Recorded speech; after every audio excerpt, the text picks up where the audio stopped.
ଯେହେତୁ ଆମ ସାଙ୍ଗେ ବହୁତ ଜଡ଼ିତ ଥିଲେ ତାଙ୍କ ପରିବାର ବି ଜଡ଼ିତ ଅଛି ଶାନ୍ତିରେ ପରିବାରର ଉତ୍ତରୋତ୍ତର ସମାପ୍ତି ହଉ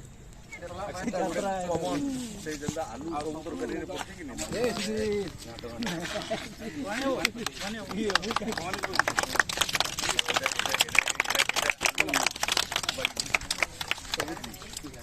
ଗୋଟେ ସାଇଡ୍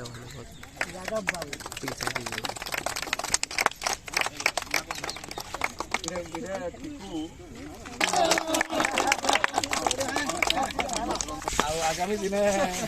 ଆମ ସାଙ୍ଗେ ରହି ମୋର ଆଶା ଆକାଂକ୍ଷା ଭିତରେ ମୁଇଁ ଆମ ସମାଜ ବି ରହିଛେ ଆମେ କିଛି ସୋସିଆଲ ଅର୍ଗାନାଇଜେସନ୍ ଅଛେ ଯେନ୍ଟାକି ଉତ୍ସର୍ଗ ମୋର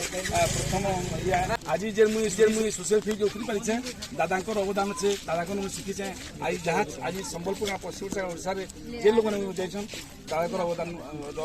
ମତେ ତୁଳନା କରବାର ଇଏ ହୁଏ ମତେ ସେ ସୋସିଆଲ ଫିଲ୍ଡକେ ନେଇକିଛନ୍ ଆଜି ଆଜ୍ଞା ତାଙ୍କ ଲାଗି ମୁଇଁ ସେଥିପାଇଁ ମୁଇଁ କୋଟି କୋଟି ପ୍ରଣାମ କରୁଛେ ଦାଦାଙ୍କୁ ଦାଦା ଗୋଟେ ନିଃସ୍ୱାର୍ଥ ପୁରା ଅନେଷ୍ଟିର